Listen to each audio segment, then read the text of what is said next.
This unique and pristine coastland, rich in natural reserves, has been home to the Mampondo clan for centuries.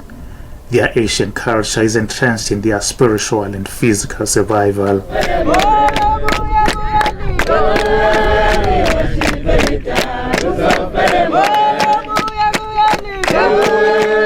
Chanting and dancing to their traditional music symbolizes their appreciation of life. Here, subsistence farming, fishing and ecotourism keep the wheels turning. For many years, the area's flora and fauna remained untouched. Our forefathers relied on land for food production, and farming is our life. We rely on tilling the land. Here we produce bananas, tomatoes, onions, and so forth. So if they mine this land, we will lose water, we will lose fishing, and we will not be able to send our kids to school.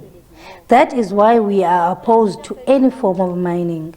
But after 1994, villagers say they saw an influx of multinationals and profiteers attracted by vast sands rich in titanium.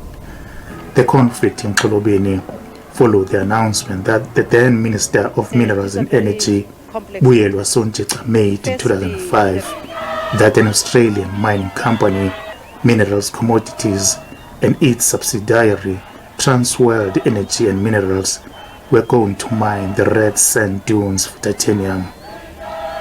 Concerned about their fate, as a community they went to court to assert their rights over their coastland. In 2018, Xholobeni's Amadiba Crisis Committee won their battle, but the war is far from over.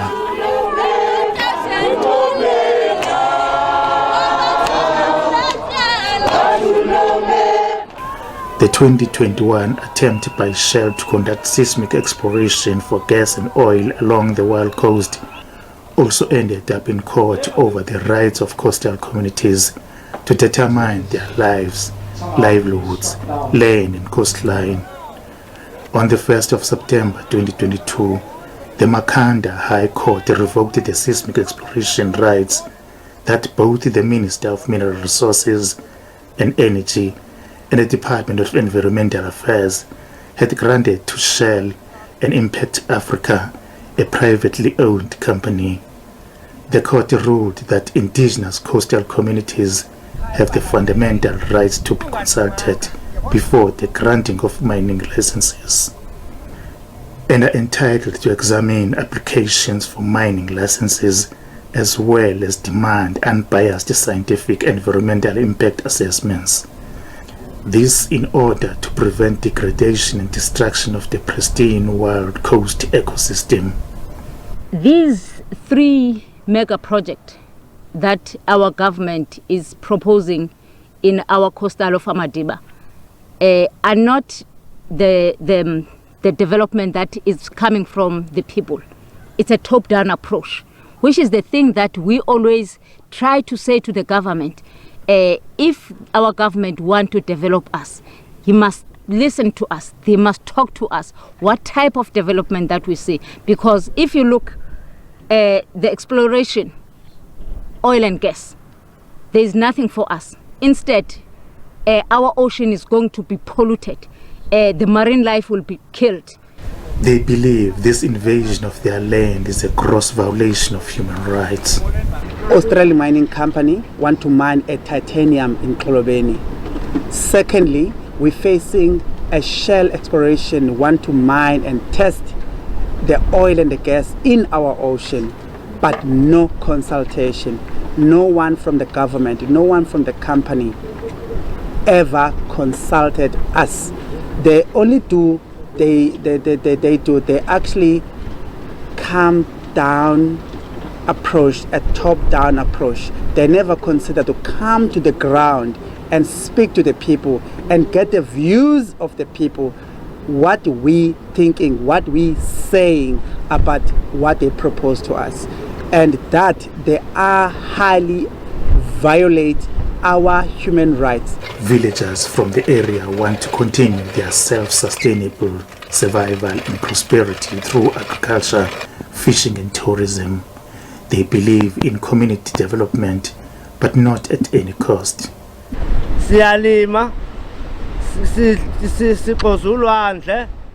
We till the land, we harvest mussels from the sea coast, we harvest crayfish, and here are they. We eat them, so there is nothing that can make government to take our human rights from us. There is absolutely nothing.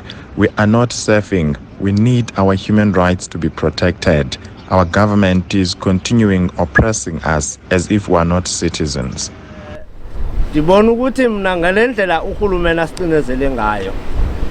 You see, mining and ecotourism and agroecology, it's like you put a jackal and a goat in the same kraal, so that can destroy each other. So mining and all this kind of development, they cannot exist together. For example, even now that we can see the road planning as well, so we don't see ourselves fitting in that program as well as youth. The murder of Sikosi Pipazuka Khatebe in March in 2016 is still felt deeply in this community, a pain they say will never cease to exist. He was one of the activists pushing back against the encroachment on their land. Because he's not the only one, there's many that we've already lost during this struggle of defending the human rights. But what we are calling upon from our own government is that our human rights are also important also than the money. Right now, our government must not put the profit first. This matter divided the community, with some villagers claiming that they were tortured and arrested for defending their land. You know, we were abused by the people who called themselves pro-mining. They broke into our houses, windows were vandalized because they could not find me at home. But what is so painful is that investigators came and they took the empty cartridges, but before the court case was thrown out of the court roll. These people are known and they live among us.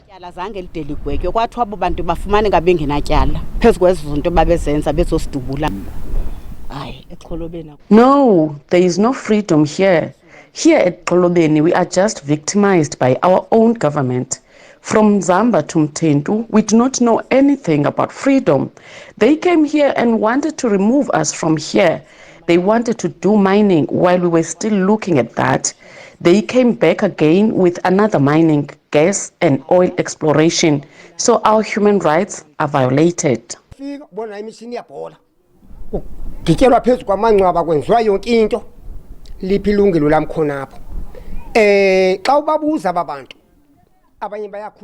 They come with big machines and drill the land.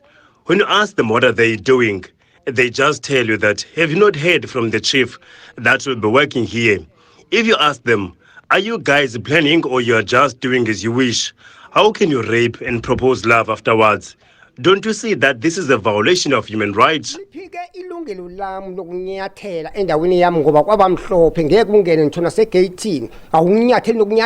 Coastal communities, they are being harassed, they are arrested, whilst on the other end, the government is not giving them the free subsistence licenses that they were promised. But now when they are caught fishing, they do get arrested. On the other hand, at night, they watch and see helplessly the trawlers, the fishing trawlers that come in at night into the coastal waters, especially in the MPA areas, that come in and fish in numbers at night, switching off engines and lights. The government is adamant that these projects are part of the ocean economy and will change the lives of the impoverished communities. The discovery, the prospecting and the subsequent mining of any mineral in our district